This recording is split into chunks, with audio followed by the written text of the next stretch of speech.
اللہ کے سوا کسی مدد نہ مانگ کہ اس کے سوا کوئی مددگار نہیں، اس کے سوا کوئی مشکل کشا نہیں، اس کے سوا کوئی حاجت روا نہیں، اس کے سوا کوئی بیڑے پار کرنے والا نہیں، اس کے سوا کوئی بیماریاں دور کرنے والا نہیں، اس کے سوا کوئی مرادیں پوری کرنے والا نہیں۔ جب مانگنا ہو تو اسی سے مانگ، جب رونا ہو تو اسی کے در پہ آنسو بہا، جب دامن پھیلانا ہو تو اسی کے در پہ دامن پھیلا۔ وعدہ پورا کرنا، ایاک نعبد و ایاک نستعین، ہم تیری ہی عبادت کرتے ہیں اور جزاک اللہ، ہم تجھ سے ہی مدد مانگتے ہیں اور مانگتے رہیں گے۔ سیدہ عائشہ صدیقہ رضی اللہ تعالی عنہا نے بھی اللہ کے حضور اشک بہائے، اسی کو دل کی بات سنائی۔ الہ العالمین، منافقین نے میرے خلاف جھوٹے الزامات عائد کیے ہیں، میری کردار کشی کی مہم چلا رکھی ہے۔ اگرچہ یہ بات نئی تو نہیں، مجھ سے پہلے بھی معصوموں کے خلاف یہ پراپگنڈا ہوتا رہا، لیکن جب موسیٰ پر الزام لگا تو نے ان کی برات کا اہتمام کیا، جب یوسف پر الزام لگا تو نے ان کی برات کا بھی اہتمام کیا، جب مریم پر الزام لگا تو نے ان کی برات کا بھی اہتمام کیا۔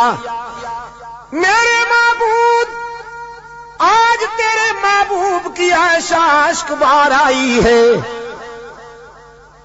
اور یہ فیصلہ کر کے آئی ہوں، جب تک میری برات کا اہتمام نہیں ہوگا تیرے در سے سر نہیں اٹھاؤں گی، سجدے سے سر نہیں اٹھاؤں گی، کسی اور کے در پہ نہیں جاؤں گی، تجھ سے ہی مدد مانگتی ہوں، تجھ سے ہی درد دل کہتی ہوں۔ رو رہی ہے سیدہ عائشہ صدیقہ رضی اللہ تعالی عنہا، کس کے آگے؟ اسی کے آگے رویا کرو، اسی کے آگے اشک بہایا کرو، اسی کے حضور دامن پھیلایا کرو، ساری امیدیں اسی سے وابستہ کیا کرو کہ اس کے سوا دامن بھرنے والا کوئی نہیں، دامن خالی کرنے والے بہت، بھرنے والا کون؟ دامن خالی کرنے والے بہت۔ بیٹھے ہوئے ہیں فنکار، جھنڈیاں لہرا رہی ہیں، زلفیں جا رہی ہیں، چادریں اوڑھی ہوئی، قبریں سجائی ہوئی، جھنڈیاں لہرائی ہوئی، چادر اوڑھے ہوئے بیٹھے ہیں، جیسے آسمان سے اتری ہوئی چیز ہو گئی۔ اور سادہ لو انسانوں سے کہتے ہیں کچھ لے کے آؤ گے تو کچھ لے کے جاؤ گے، خالی ہاتھ آؤ گے تو خالی ہاتھ جاؤ گے،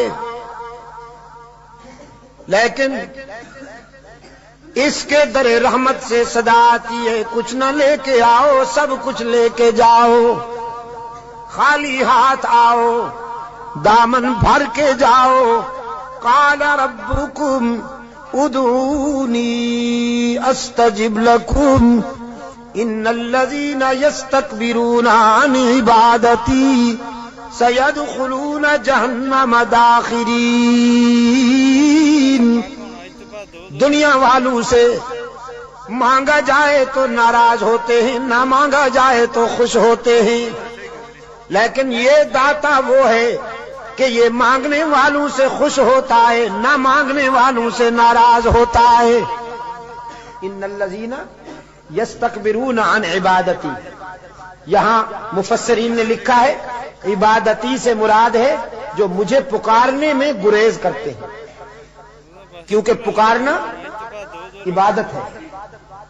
پکارنا پیرا مدد کر، شرک کی تس کی تس شرک کی تس، کیونکہ پکار عبادت ہے، پکار قال ربکم ادعونی استجب لکم، تمہارا رب کہتا ہے مجھے پکارا کرو میں تمہاری دعاؤں کو قبول کرنے والا ہوں، ادعونی استجب لکم، مجھے پکارا کرو میں تمہاری دعاؤں کو قبول کرنے والا ہوں، ادعونی ان الذین یستکبرون عن عبادتی، یقیناً وہ لوگ جو مجھے پکارنے میں گریز کرتے ہیں،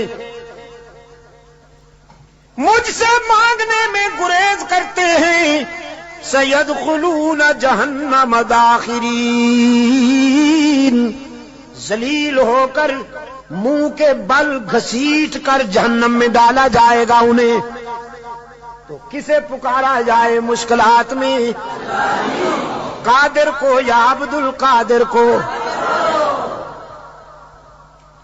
ذرا حرارت فضا میں تحلیل کر دو، ہاں ذرا حرارت یہ گرمی فضاؤں میں تحلیل کر دو، اور پھر اللہ سے دعا کرو کہ یہ فضائیں پھیل جائیں اور بھی کے بیماروں کو اللہ شفائے کاملہ عطا فرمائے۔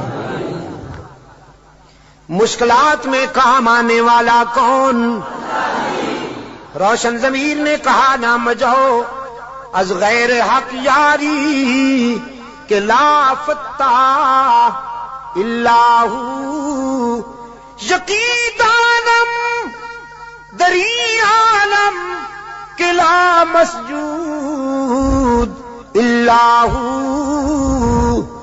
ولا معبود فی الکونین لا موجود الا ہو، کوئی مانے یا نہ مانے لیکن میرا تو ایمان ہے کہ اس کے سوا پوری کائنات میں کوئی مسجود نہیں، اس کے سوا پوری کائنات میں کوئی مسجود، نبی مسجود، رسول مسجود، تو پھر کاماں والی سرکار کیسے مسجود ہو گئی؟ سبحان اللہ۔ قرآن کریم میں جگہ جگہ پر فکر انسانی کو متوجہ کیا گیا ہے کہ نیاز مندیاں، اپنی جبین کی نیاز مندیاں اللہ کے لیے وقف کرنی ہوں گی۔